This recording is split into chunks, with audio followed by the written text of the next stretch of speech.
지금 이 정권이요, 올림픽하고 그 다음에 무슨 정상회담 이런 걸로 국민을 홀리고 있는데, 이 와중에 나라는 지금 아주 그냥 썩어 문드러져 가고 있습니다. 여러 가지 위기가 한꺼번에 지금 몰아닥치고 있는데요, 이 정권은 그런 위기에 대해서는 무관심한 채 정치 노릇만 하고 있습니다. 지금 안보, 통상, 실업, 부채, 부동산 위기가 지금 머지않아 파도처럼 밀려올 건데, 이런 상황에도요, 여론조사를 했다고 하면서 국민개헌안이라고 이름을 붙여가지고 지금 시도를 하고 있습니다. 민주당이 그러고 있고 청와대가 그러니까요, 이제 한국당도 그러고 자빠졌습니다. 그래서 끼워 맞추기 질문을 해가지고 자기들이 원하는 행태로 답을 유도해 놓고는 이런 걸 가지고 국민의 여론에 따른 여론조사 결과 국민들이 이런 개헌안을 원한다라고 생쇼를 하고 있습니다. 그런데 청와대가 준비 중이라는 개헌안에 보면요, 지금 이 나라의 가장 큰 문제가 역대 대통령들의 불행과 정치의 불행의 원인이요, 뭡니까? 대통령 중심제라는 정권만 잡으면 지 맘대로 하는 이런 것 때문에 문제가 됐는데, 이런 대통령 권한 축소는 외면한 채 저들 나름대로 이 개헌안을 만들어 가지고 국민들한테 세부 정보는 공개하지 않은 채 개헌 투표를 찬반 투표 형태로 붙이겠다. 정권이 인권을 중요시하고 지방 분권을 중요시하고, 네? 직접 민주주의를 중요시하니까 지자체들이나 국민들은 다 찬성해라.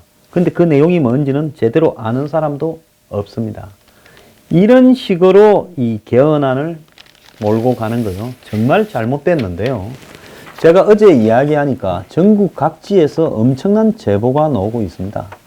경북 TV에서 지방 분권 개헌 광고를 하고 있다. 그리고 이장이 인구조사 사인을 받으러 다니면서 개헌 서명도 슬쩍 같이 받으려다가 항해안이 도망가 버렸다. 고향 덕양구 8단지 아파트에서는 엘리베이터에 개헌 서명과 관련되는 내용을 걸어놨다. 서울에 이 통장이 이름표를 달고, 통장이라 하고는 보건소, 동사무소, 구청 등에서 지금 서명을 받고 있다. 통장이 받으러 다니고 보건소, 구청, 동사무소에서 받고 있다. 경북도에서 개헌 서명 운동을 독려하고 있다. 남양주 화도읍에서 이 개헌 서명을 인근 아파트에 요구하다가 항의를 받고 도망갔다.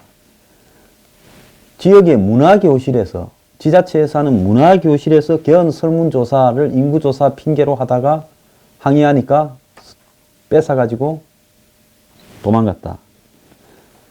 청주에서도 동네 이장이 받고 다닌다. 영주시에서도 개헌 서명을 조암 교차로에 이 개헌 서명 플래카드를 걸어놨다. 업사무소에 가니까 이걸 배치해놨길래 항의안이 슬그머니 치웠더라. 자, 사례들을 있는 대로 보내주시고요. 제 방송을 들으시는 분들은 구청에서 그러면, 업사무소에서 그러면, 통장이 그러면 이런 부분에 대해서 곧바로 고발 조치를 하거나 증거를 수집해서 보내주세요. 제가 선관위에다가 이거 선거법 위반이지 않는가? 왜 지자체 선거날 이걸 같이 한다고 하면서 이런 서명을 받으러 다니는데, 이런 서명을 주도하는 사람은 민주당이고 청와대니까 특정 정당 세력들이 지방 관공서와 한마디로 지방의 자치단체들을 이용해서, 공무원들을 이용해서 사실상 정치 활동을 하고 있는 게 아니냐, 공무원의 선거 중립 의무를 위반하는 거 아니냐고, 막 귀찮으니까 한 대 모아서 제가 고발하든지 할 거니까 다 보내주세요. 이건 명백하게 잘못된 일이죠. 자, 한국당에 율사, 변호사, 검사, 판사 출신들 수십 명이 있는데 왜 이 일에 대해서 나서지 않는 겁니까? 정말 이해할 수 없고요. 국민들한테 엉터리 개헌안을 저것끼리 대충 이렇게 꾸며놓고 좌파한테는 종북들 안 잡혀가는 인권을 강화하는 안을 만들고 북한을 적대적으로 하지 않도록 하는 안을 만들겠다 하고, 지자체에는 지방 분권을 강화하겠다라는 걸 하고, 일반 우매한 국민들은 개돼지처럼 직접 민주주의를 강화하는 안을 넣겠다고 하고, 네? 좌파들한테는 더 나아가서 무슨 자유시장 경제의 그런 부분을 줄이고 노동 권리를 강화하는 글을 넣어주겠다고 하면서 구미에 맞게 이 사람한테는 이 이야기, 저 사람한테는 저 이야기를 하면서 이 개헌에 찬성을 시켜가지고 지금 이제 여론조사하니까 개헌하자는 쪽이 많다라는 내용까지, 심지어 개헌안도 여론조사를 토대로 한 국민개헌안이라고 이야기를 하고 있습니다. 국민 팔아서 장난치지 말고요. 국회에서 정확하게 안을 만들어가지고 성부를 보세요. 이 많은 지랄입니까? 그리고 제가 분명히 경고하는데요. 정말로 이 방송에서 제가 언급한 지역들, 거기에 지자체에 동장이니, 예? 통장이니, 이장이니, 예? 업장이니, 면장이니 다 조심하세요. 당신들 모가지가 몇 개 됩니까? 전부 기록해놨다가 다 고발해버릴 거예요. 감히 배밖에 놓은 자식들도 아니고 백주 대낮에 공무원이 정치 개입을 하고 자빠졌어요? 진짜 개새끼들 아니야. 공무원은요, 이쪽 편이든 저쪽 편이든 들지 말아야 되는 거예요. 공무원이 정권의 하수인 노릇을 이렇게 노골적으로 해도 되는 겁니까? 난 근데 이 정권이가 더러운 진짜 정말 입이 험해서 제가 참는데, 한국당 인마들은 많은 놈들이에요. 저거 텃밭에서 지금 제일 많이 제보가 올라오는 데가 대구 경북이에요. 개헌 찬성 서명을 받고 쳐다니는데 이 작자들은 아직도 말 한마디 하지 않고 있어요.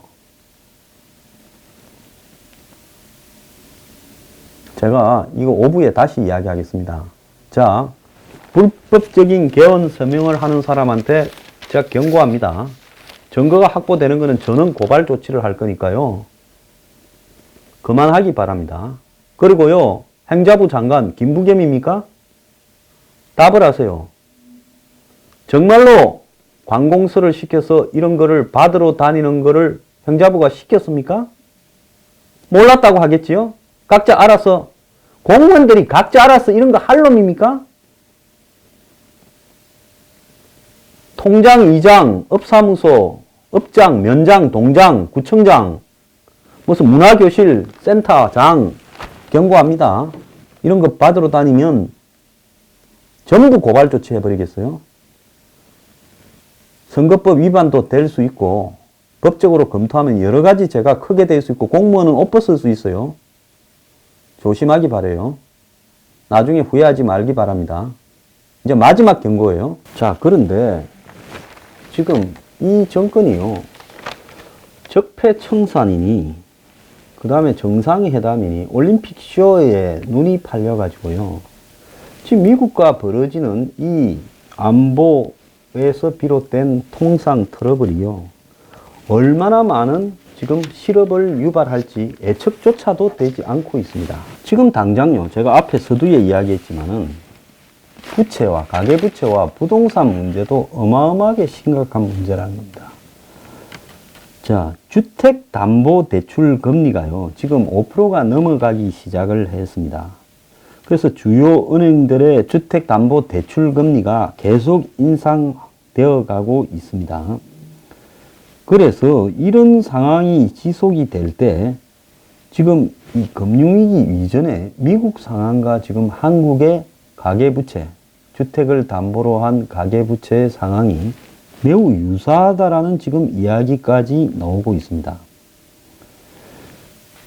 월스트리트 저널은요, 한국 등 10개국이 가계부채 위험 영역에 들어섰다고 경고를 했는데요. 자, 가계부채는 주택담보대출, 신용카드대출, 오토론 등을 포괄한 전체를 이제 합쳐서 가계부채라는데, 그 중에 주택담보대출 비중이 가장 크죠. 한국도 50%를 훨씬 넘죠. 그래서 국제결제은행과 옥스퍼드 이코노믹스에 따르면 한국, 노르웨이, 스웨덴, 스위스, 호주, 캐나다, 뉴질랜드, 홍콩, 태국, 핀란드 등 10개국이 가계부채 위험 국가로 분류가 되었습니다. 지난 3년간 가계부채 증가율이 노르웨이가 평균 15%고 한국이 10%로 2위권입니다. 그런데 이들 나라들이 2008년 금융위기 이후에도 주택시장의 거품이 꺼지지 않은 특징이 있고요. 자, 그런데도 불구하고 지금 부채가 계속 늘어나고 있어서 미국의 금리 인상으로 인한 이 쇼크가 올 경우에 이것이 터져버릴 가능성이 매우 크다. 즉, 빌려간 사람이 대출 상환을 못하게 될 것이다 라고 예측을 하고 있습니다. 주택담보대출의 증가 속도가 너무 빠르면 무사히 끝나기가 불가능하고요. 이들 국가도 미국처럼 대재앙, 즉 서브프라임 위기 사태를 맞을 가능성도 현재로서는 높다고 보지는 어렵겠지만 경계하지 않으면 그렇게 될 가능성이 있다라고 이야기를 하고 있습니다. 지금 여권 관계자는요, 참 우리나라 복도 없다. 그러니까 민주당 관계자예요. 김대중 정부에서는 남북 관계를 풀라 했더니 미국에서 부시 정권이 등장해서 DJ한테 디스맨이라고 하면서 제동을 걸더니 이번에는 트럼프 정권이 문 정권 발목을 잡고 있다. 이렇게 푸념을 했는데 지금 미국발 철강 이런 압박으로 한국의 철강 노동자들 15,000명이 자리를 잃을 가능성이 있다. 뭐 이런 보도도 나오는데 이것보다 더 심각한 거는 강남발 아파트값 폭등에 대한 지금 경고가 여러 곳에서 나오고 있습니다. IMF는 제가 얼마 전에 이야기했듯이 한국의 집값 급등세가 서울과 수도권에 집중되고 있는데 이거는 폭락 위험이 있다라고 경고를 했습니다. 자, 월스트리트 저널도 지금 그렇게 이야기를 했고요. 자, 이런 지금 이 집값 폭등이라는 것은 여러 가지로 사회에 악영향을 미치지요. 한마디로 불로소득을 갖다가 투기적으로 강화시켜주는 부분이 있어요. 비트코인 청소년들 낭불할 게 없는 겁니다.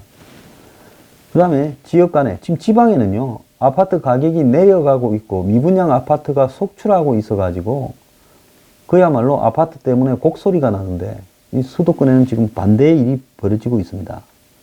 젊은 세대에서는 평생 일해봤자 아파트 현관 땅만큼도 못 사는 편이다라는 이야기도 나오고 있어요. 옛날에 왕조가 역성혁명이 일어나는 이유는 포악한 왕조의 잔혹한 착취가 결국은 서민 대중들로 하여금 그 왕조에 저항하게 만들어서 그런 일들이 일어난 겁니다. 자, 그렇다면 문 정권이 지금 정치 게임이나 대북 이념 노름에 빠져가지고 지금 모든 것을 다 등한시하고 있어요. 이런 상황 속에서 한마디로 지금 국민들은 다수가 신음을 하고 있습니다. 그래서 오죽하면 신계급주의 사회가 도래했다라고까지 지금 하고 있습니다. 미국도 알고 보면 신계급주의 사회고 자유평등 박애를 강조하는 프랑스도 신계급주의 사회라는 거죠. 그래서 프랑스도 부자는 부자 동네에만 모여 살고 또 부자 학교에 자녀들을 보내고 그것이 자자손손으로 이어지고 엘리트들 상위 4%만 부잣집 아들들 그랑제꼴이라는 고급 학교에 가서 또 국립행정학교에 가서 이렇게 프랑스 지도층이 되는 겁니다. 그래서 이런 고급 학교를 넣으면 일반 사람들, 일반 대학 나온 것보다도 훨씬 더 출발선상에서 앞서가게 되고 좋은 자리를 구하고 이렇게 되는 겁니다. 그래서 지금 마크롱 대통령 저자도 그런 데 출신이지요. 그래서 프랑스가 세계 최초로 혁명을 하고 그런 나라였는데 이럴까 싶지만은 이런 나라입니다. 그런데 한국은요, 이런 신분 상승에 대한 욕망이 누구보다도 강하고 배가 고픈 거는 참아도 배가 아픈 거는 못 참는 혁명 정신이 워낙 강한 나라에다가 역대 왕권이 약해서 밀란이 항상 일어나던 나라였습니다. 그런데 이 한국에서 지금 계급사회로 가고 있어요. 근데 문 정권이 그런 계급사회를 없애주겠다 하고 집권을 하지 않았어요? 기회를 균등하게 부여하고 경쟁을 공정하게 해서 결과적인 정의가 이루겠다고 하고 집권을 했는데요. 이 문 정권 들어서 계급사회가 더 강화되어 가고 있습니까? 약화되어 가고 있습니까? 자, 더 강화되어 가고 있는 쪽으로 지금 되어 가고 있지요. 프랑스가 완전히 계급사회인데도 유지되는 것은 최소한의 복지가 유지되어서 그 시스템 안에서 살아갈 수 있도록, 즉 개천에서도 살 수 있게 해준다는 거 아니겠습니까? 그런데 한국은 그런 것도 없는데요. 이 정권이 대중을 상대로 정치 노름으로 지금 사기를 치고 있는데 이게 유지될 거라고 보고 있습니까? 저는 유지되지 않는다고 생각을 합니다. 자, 이 정권은 아마 지난 보수 정권에 불만을 품은 대중들이 이 정권이 신계급주의 사회, 자본주의 자유시장 경제에서 계급이 없다? 순뻥이죠. 계급이 더 강화되어 가고 있습니다. 솔직히 말하면 우리 사회에서 있는 자와 없는 자의 간격은 태어날 때부터 이 극복이 불가능할 정도로 벌어져 있지요. 그리고 과정에서부터 공정한 경쟁이나 기회균등은 없는 겁니다, 사실. 그런데 이 정권은 마치 그런 사회를 만들어 줄 것처럼 대중을 상대로 사기를 쳐서 집권해 놓고는 지금 개헌이니 적폐청산이니 온갖 정치 노름에, 거기에다가 이제 북한까지 끌어들여서 정상회담이니 이 짓을 하고 있어요. 그런데 지금 곳곳에서는 곡소리가 지금 터져나가고 있는데, 자, 일자리위원회라는 걸 만들어가지고 이렇게 해놓고는 실업률은 껑충 뛰어버렸습니다. 일자리위원회 부위원장이라는 사람은 지방선거 도지사 출마로 간다고 공석이 되었습니다. 총리가 청년 실업률 여전히 좋지 않다고 인정을 했고요. 지난해 말에 실업자가 1.4% 증가했고, 지금 GM이 있는 군산을 중심으로 전북에는 취업자가 급감을 하고 있습니다. 특히 청년층의 실업률도 급증을 하고 있는데요. 이럼에도 불구하고 이 정권은 개헌 노름에 빠져 있습니다. 자, 4월 이후에요. 전쟁 악재, 전쟁 위기에 보태어서요. 이 정권이 어지러 놓은 수습되지 않는 이런 정치인 이념 노름에다가 더해서 경제적인 각종 위기들이 몰아닥치면요. 제가 볼 때 이 정권의 어설픈 역량으로는 아마 감당을 못하고 무너질 거라고 보는데요.